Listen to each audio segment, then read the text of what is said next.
Jeudi 9 mai, 19 h, vous êtes bien sur France 3 à l'heure de l'information régionale. Bonsoir à tous.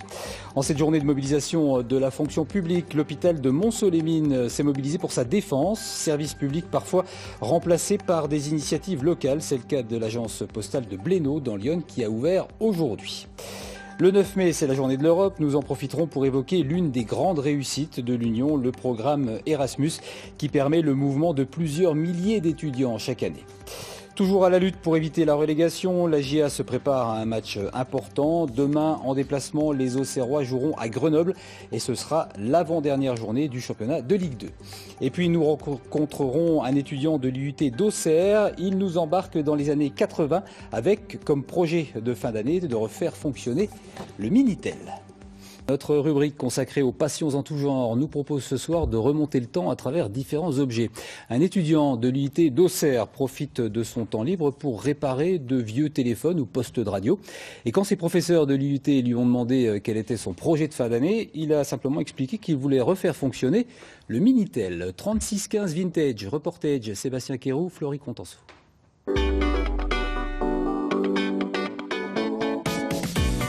Bienvenue au paradis des chineurs. Les objets old school et vintage, c'est la grande passion d'Alexandre.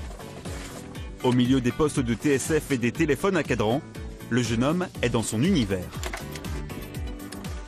Je trouve que c'est des objets qui ont une âme, qui sont bien finis, qui sont beaux visuellement et ça soit dommage que ça finisse en déco. C'est mieux de les faire revivre, de leur donner leur utilité, leur fonction qu'ils avaient. Alexandre n'a que 18 ans et pourtant c'est déjà un as de la bidouille. Son truc à lui, faire du neuf avec du vieux.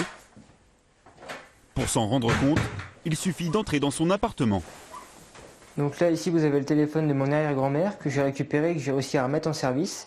Et à côté, une TSF que j'ai dénichée aux puces et que je me sers comme enceinte Bluetooth pour écouter ma musique avec mon téléphone. Je vais vous faire une démo.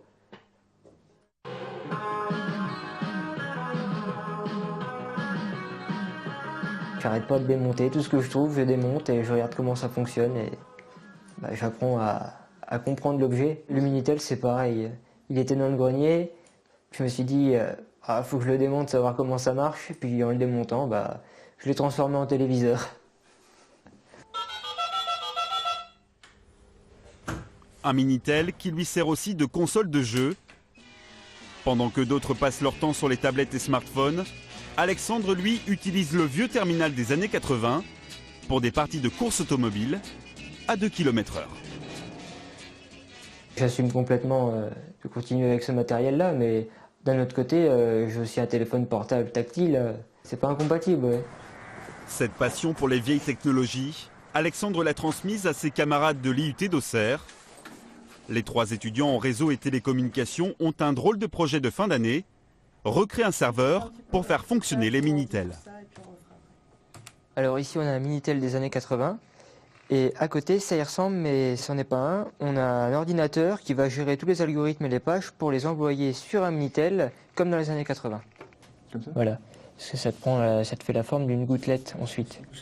Une idée un peu folle qui a surpris beaucoup de monde à l'IUT. Pour Baptiste et Quentin, ce projet est avant tout un grand défi. Comment dire? Bon alors ça marche pas parce que... Quand Alexandre nous a proposé ce projet, on a été très étonnés. On n'avait jamais vraiment utilisé de Minitel, on connaissait juste de nom. Et du coup, c'est en faisant ce projet qu'on apprend à l'utiliser, comment ça marchait, à s'en servir finalement. Quand tout le monde présente, nous on arrive avec nos Minitel, les gens nous regardent, ils rigolent un peu. Mais on s'en fiche, nous on est là pour c'est de l'amusement avant tout. On kiffe. Un projet bien ambitieux, mais il reste une question essentielle. L'intérêt, il n'y en a pas. Ce qu'on peut faire, c'est juste montrer à quoi ça ressemblait, donner un aperçu de ce que c'était la vie en 80 avec l'informatique en France. Mais c'est une sorte d'hommage de dire, bon, on va pas oublier le Minitel, ce que ça a été, on garde une trace.